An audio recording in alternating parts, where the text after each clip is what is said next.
This class is SUNY Film and Composition. We focus on analysis and film, cinematic techniques of films, and the nature of everyone's profession here.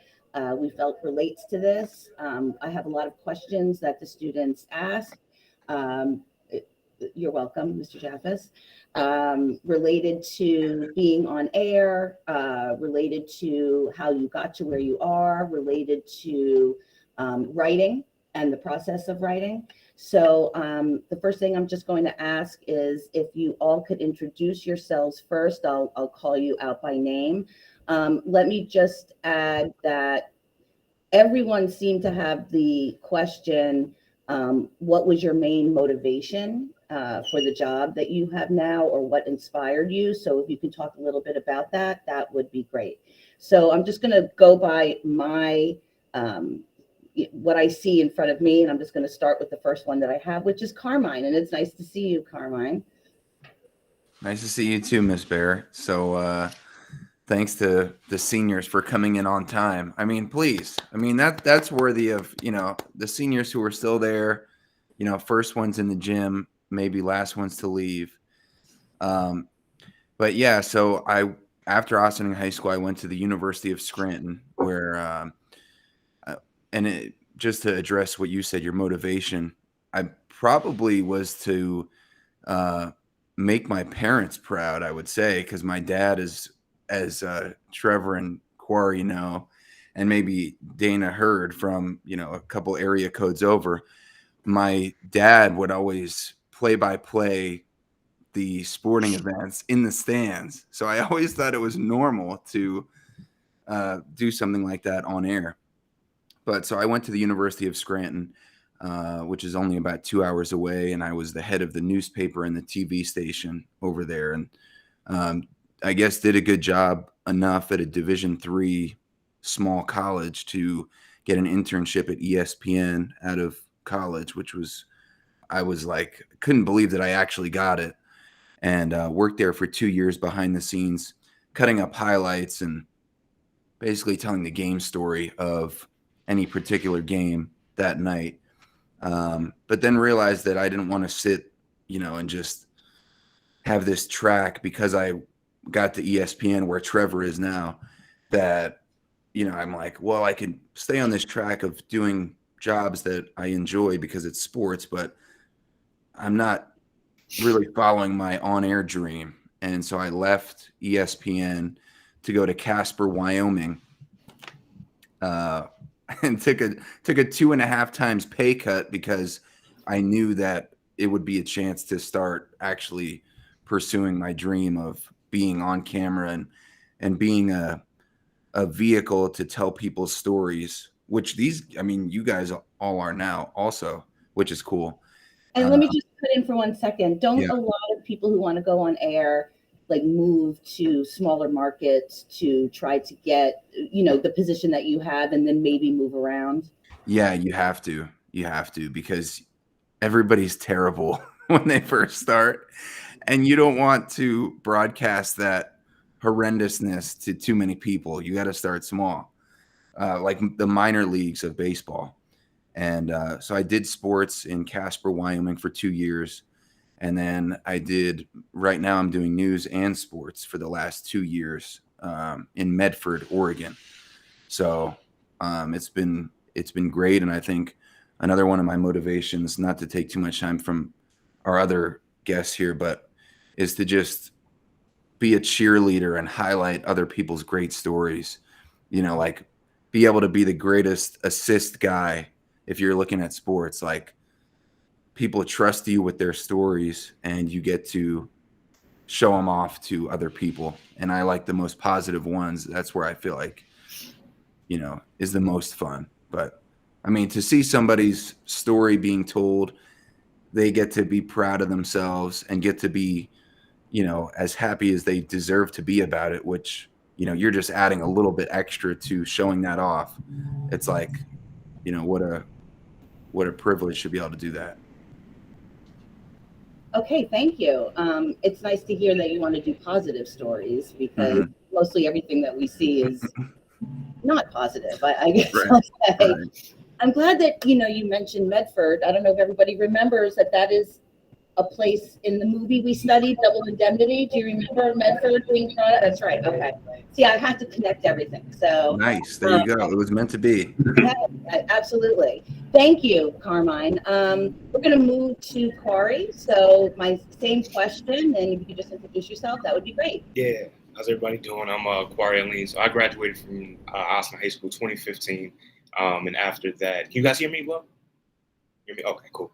After that, I actually, similar to Carmine, if you talk about taking a different path or kind of deviating off the traditional path, I went to a community college, junior college right after high school. My whole thing, because I played basketball, was I wanted to go somewhere where I didn't have any offers coming to high school. So I was like, let me try my hand at trying a smaller school. Maybe I can move up. Journalism and broadcasting and storytelling really hadn't crossed my mind. My whole plan was to go to the NBA and then be an analyst after my NBA career. Obviously, that didn't happen. So the latter kind of took place of the former. And I remember my first class there, similar to what Ms. Bear is saying. I had a film and composition class, and the first time they put a camera in my hand, actually DSLR, I kind of fell in love with the art of storytelling, and basketball slowly kind of fell to the backside. And although I did play at Stony Brook eventually after that, and that's where I transferred to next, where I majored in journalism. And my first 2 years, I kind of got the storytelling and film composition down.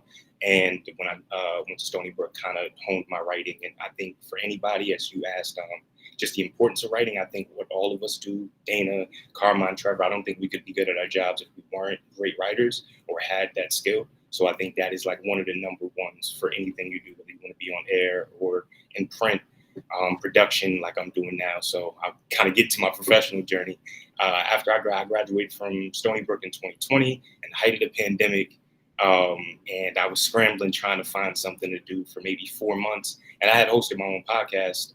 So I was on there and I had the experience, and it was really, high quality stuff that I was doing and telling it's stories that I hadn't seen on TV.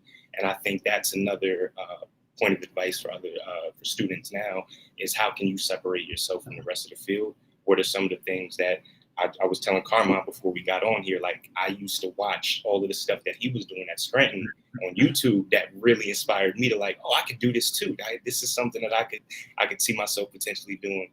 And from there, one day I was out, not to be too long-winded, but one day I was out in Austin covering a protest and ran across News 12's Carol Wilkinson, who is now one of my great colleagues and friends. She was out there reporting, and I just went up to her. I was with my sister, had my camera in hand, was just asked her, I was just graduated, are there any internships available? And she flat out was like, listen, it's the pandemic. We are in a hiring freeze. Nothing's going on.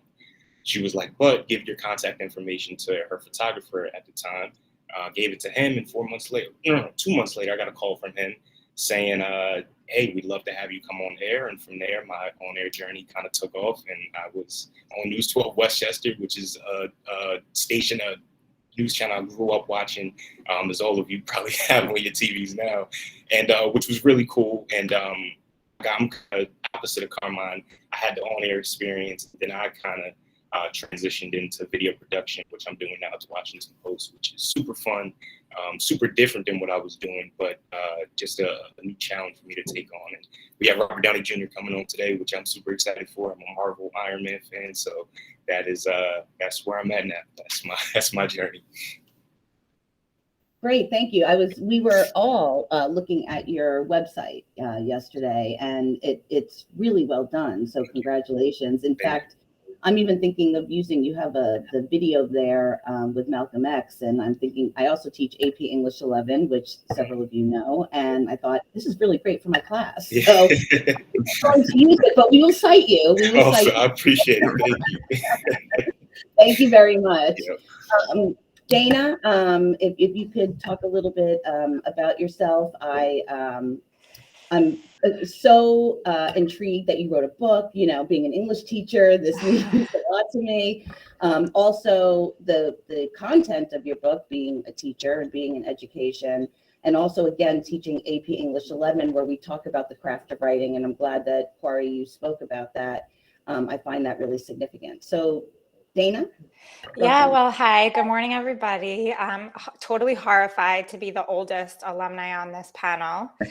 But I graduated OHS back in 2002, and I was the editor-in-chief of the newspaper at that time. So I'm one of those weird, unusual people that did know from a really young age that I was interested in journalism. And I attribute that, I think, to the fact that my parents had a subscription to the New York Times, and we always had it on our kitchen table. And I do remember, my dad was a history teacher, so he did have a big interest in current events. And I just do remember talking about the articles in the newspaper. And I thought that seemed pretty cool. And I also like the fact that reporters and journalists, get to ask people the tough questions and stand up for the little guy. And I think growing up in Ossining and, a diverse community where we saw, a lot of different social and political issues all around us, I just always wanted to stand up for the little guy. And I always wanted to ask the tough questions.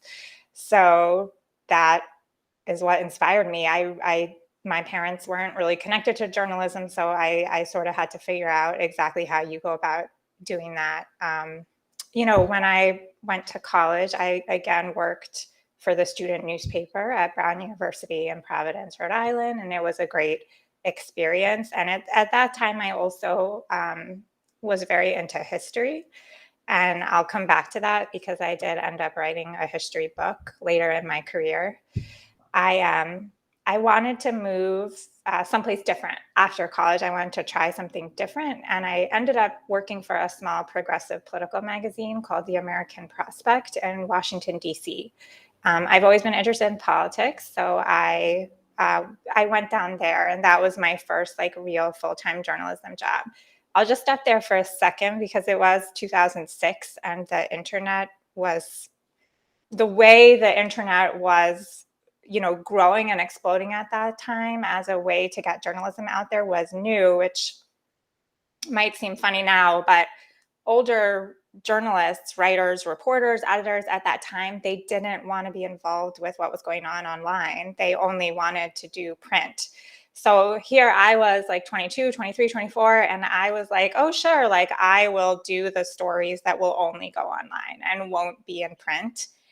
And blogging was very big at that time. And so I got the opportunity to cover the Democratic presidential primary of 2007, 2008, which was, Hillary Clinton versus Barack Obama, which was a very exciting race. And they wanted somebody to blog 5 blog posts a day. And I was able to go to Iowa and I was able to cover the Iowa caucuses.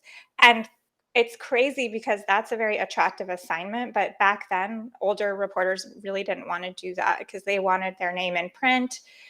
And so that was rocket fuel for my career. So I think similar to what Carmine was saying about going to Wyoming, if you're willing to, work for a small publications or small companies and embrace things that are new, like new technology, I think those are really smart things to do, in your 20s or when you first get out there in the professional world, no matter what field you're in.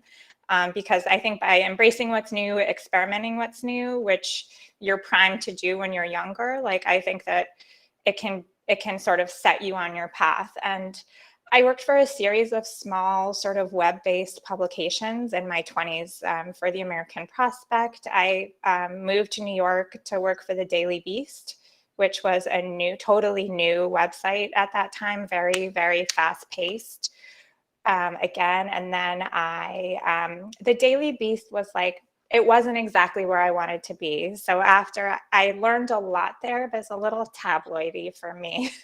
So I'm interested in politics and history and all this stuff. And I didn't feel that it was really what I wanted to do. And I was kind of wondering what to do. So I applied for a grant and I got it. And it was equivalent to a year's salary for me at the time in my late 20s. And that's how I wrote my book. Now, I wrote my book between the ages of 27 and 30, and it's a history of American education told through the eyes of teachers and different debates that there have been about teaching. And I won't go too deep into why I decided to do that book for the purposes of this conversation about the media and journalism. But a big part of me doing that book was like feeling stuck professionally and getting the amazing app. I just applied for this grant. I actually was not, they were going to choose 3 winners of the grant. And I was not the first choice. They chose 3 people, not me. And then one of those people couldn't do it. And so I was the second choice, and they came to me then. And then, so I started working on this book proposal. And when I then finished it, I went to publishers to meet about it. And a lot of them were like, why would we hire you to write a history book? You know, you're 27 years old and you're a journalist, you're not a historian. Anyways, I found one publisher that wanted to do it. I did it. It was a bestseller. It's still assigned in colleges all across the country. I just yesterday got finished speaking to college students at University of Pennsylvania who just finished my book. And every semester I do talk to kids that read it, students. So believe in yourself. Don't let people talk you down. After that, I went to work for the Marshall Project, which was, again, a small nonprofit web-based journalism outfit that was covering criminal justice. And that was really wonderful because I got to learn all about coming off basically being an education reporter for 10 years. I then got to go deep into criminal justice reform, which is like an incredibly important subject. And then from there, I was hired at the New York Times, which was my dream all along. That's where I started, at the kitchen table, wanting to work for the New York Times. But I was 33 when I was hired at the New York Times. It took me quite a while to get there. But I'm really thankful that I didn't get there till I was 33, because I think that I came in ready to hit the ground running. I had an article in the paper like my second day on the job. And I do think sometimes when you start earlier in your career at those big places like ESPN or the Times, or sometimes you just get stuck doing small things. And if you climb up to it, I think you'll get more opportunity.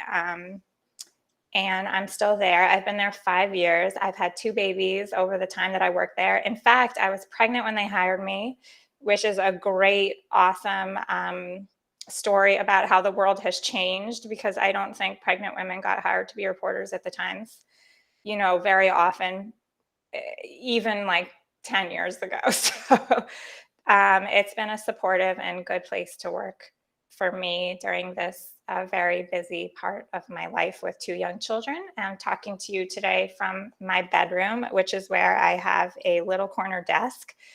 And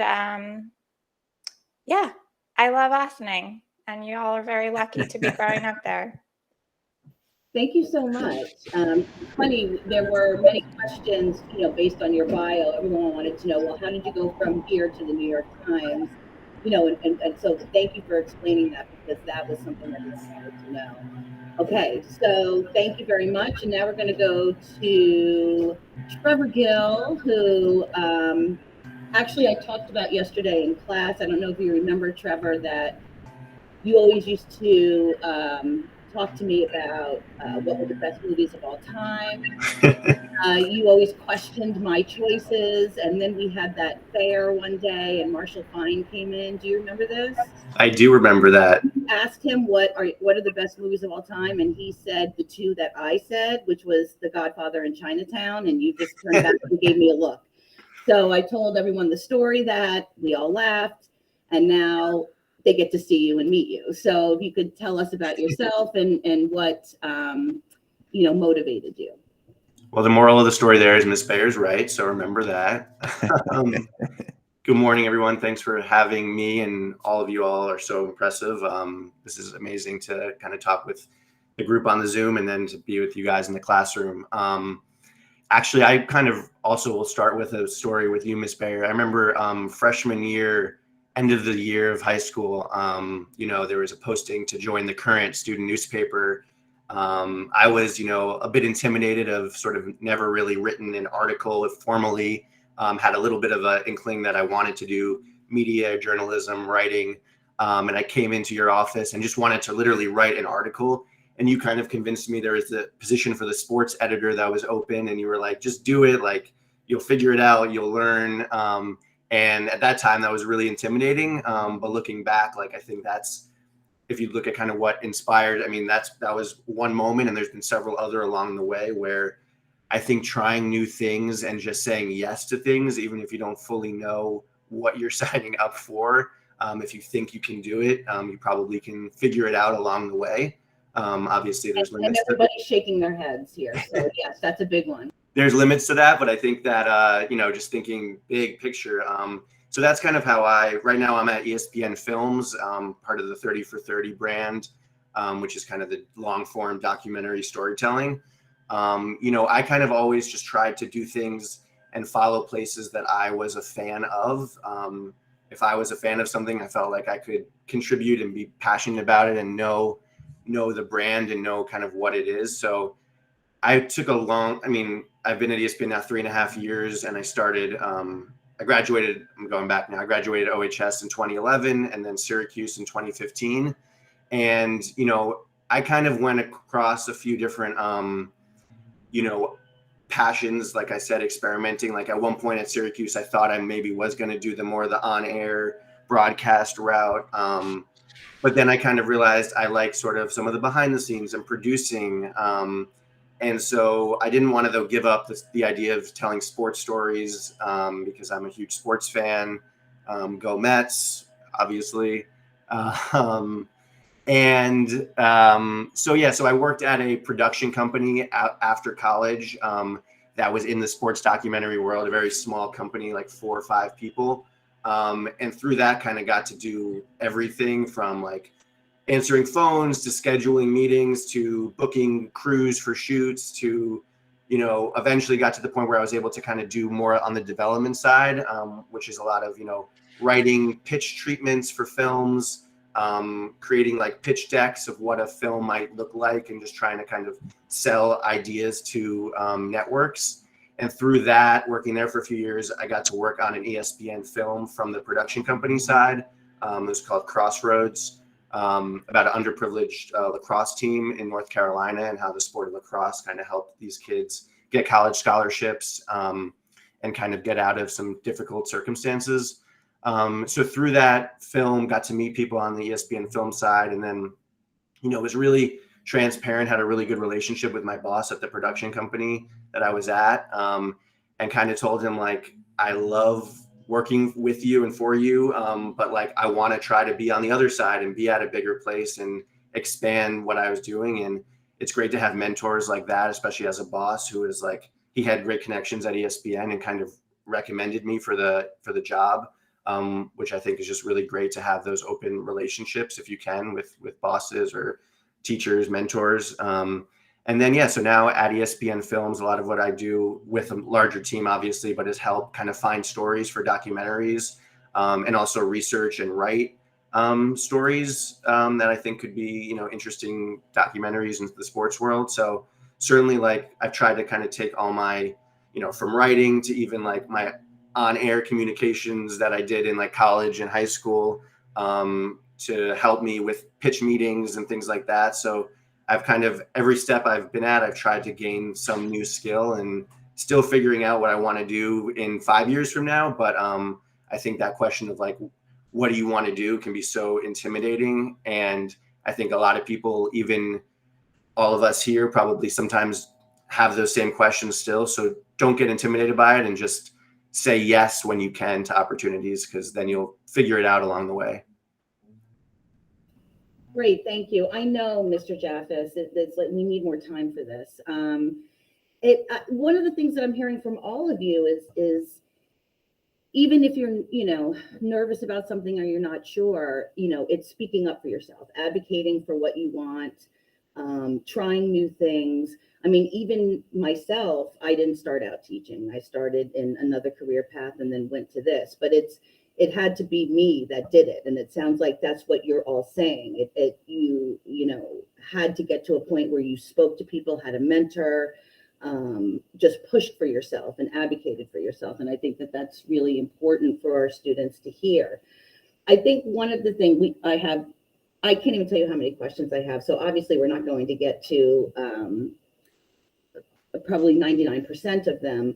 But I will ask, since we're here with seniors who are deciding on what colleges they're going to go to, um, uh, I think one of the things that always happens with seniors is you hear from the ones who have decided where they're going and know what they want to do, right? But you don't hear from a majority of the students who actually aren't sure where they want to go or aren't sure what they want to do. So there were a lot of questions centered around, was there something in high school that, propelled you into where you decided to go and what you wanted to do? Were there, skills or classes in high school that really were significant in, or even teachers or administrators that led you to the path that you're in now? So, maybe something about, your transition from high school into college and what was significant about that. I'll start again. We'll start from the beginning and go around again. So Carmine, you're up. Well, I think Dana touched on it really well before, and it's this, and me and Q, and I'm sure Trevor thinks the same thing, but me and Q talked about this in the last alumni day we were on, which is the unique setup that we all have coming from Ossining High School, that when you go to college, and it's probably, 85% white at most colleges you're going to go to, you realize I almost didn't go to Scranton because it was too white. And I was like, hold on. I had to look in the mirror. I was like, I'm white, right? And then once I obviously But realized that again, you had a different experience because you came to Ossining halfway through high school, right? yeah, I went to Ossining kindergarten through 8th grade. My mom wanted me to go to Iona Prep, which is an all boys Catholic school in New Rochelle. I'm sure a lot of you guys have heard of. And then but I missed the social diversity and hanging out with my friends that I grew up with. And that's what I'm saying is the unique setup that we had and you guys now have at OHS, is the incredible diversity of race, religion, language. And so maybe like SUNY race and classes like that made me realize what a unique setup we have, because in our field, you're telling stories of all different types of people. Dana's going to the Iowa caucus. You're trying to get in the heads of Iowans or Wyomingites or, whatever sports story you're telling, or at News 10, at the protest. And it teaches you to be able to not only adapt to other people and their stories, but be adaptable yourself. Like Q just serendipitously finding that person at News 10 who was reporting, being able to jump into that. Trevor at the small production company, then going big time at ESPN Films, and Dana being like, old timers don't want that Iowa caucus online. Well, this thing is about to blow up. And now I'm, years later at the New York Times writing this book, like you said, advocating for yourself. So I would say it just makes you so versatile, especially in a field now where Q was just on camera. Now he's behind social media. And it's like, whoa, maybe 10, 15 years ago. Well, first of all, social media was nothing back then. But I mean, you'd be like, this on-air person definitely doesn't have the ability to now shoot, edit, write, come up with stories, post on social media. And now, partially because of the tools we had at Ossining and OHS with these diverse classes and being with different people, we're able to just, adapt way better than somebody coming from Briarcliff or Peekskill or places where it's just all one, train of thought or one more homogenous group, that it's not as diverse as us. So just a couple quick things, like at ESPN, a couple of the moments I was most honored was where those moments when they were choosing people who they needed to be adaptable was me. Like one time we had to do a roller derby highlight, where the women are going around and they're trying to score and being physical. And they're like, Carmine, you got to do this roller derby highlight for ESPN.com. And I'm like, are you sure? No, but they really needed it. And So they were like, yeah, you got it. So I was like jumping in, enthusiastic. That's another thing. If you guys, like Trevor was saying, say yes to these different opportunities, you have to say yes enthusiastically. It can't just be like, oh, yeah, I guess I'll do what I can. If you jump in, like bosses love that. They're like, oh man, I thought this was going to be a big deal. Now this person jumped in, they're enthusiastic about it. They're getting after it. That does go a long way, even if Yeah. inside you're not feeling it. But you're right. I hate to cut you off, Carmine, but we only have a few minutes left, so I want to give a couple minutes. No, yeah. No. Go ahead. But the adaptability that we're set up with is huge. Yeah. Great. Thank you. Q? You're muted. Yeah, I said I'll make mine super quick because I know we're running out of time. Definitely agree with Carmine, something I spoke on last year, and actually, said Ossining is actually like a microcosm of the rest of the world. So definitely appreciate what you guys have there, because it's not like that in some of these other places you go and other workplaces. So the skills that you are acquiring while you're there is definitely setting you up for the rest of your life. And I will say, just in terms of skill set, like Carmine said to me, I came up in a time where now a lot of journalists broadcast, even Trevor, like we are multimedia journalists. So we know how to shoot, we know how to edit, we know how to be on camera, we know how to write under deadlines. So we're in this age of like social media and having to do different things. You're just picking up skills time after time. So don't ever think a skill is you're beyond the skill or above learning something. You definitely just want to pick up tricks and trade everywhere you go, because you never know when you're going to need it or when somebody's going to call on you. Like Carmine said, to go do an obscure, quirky story, like a roller derby, you never know when that time is going to come. So definitely just always be prepared, and just look for different avenues to get in where you can.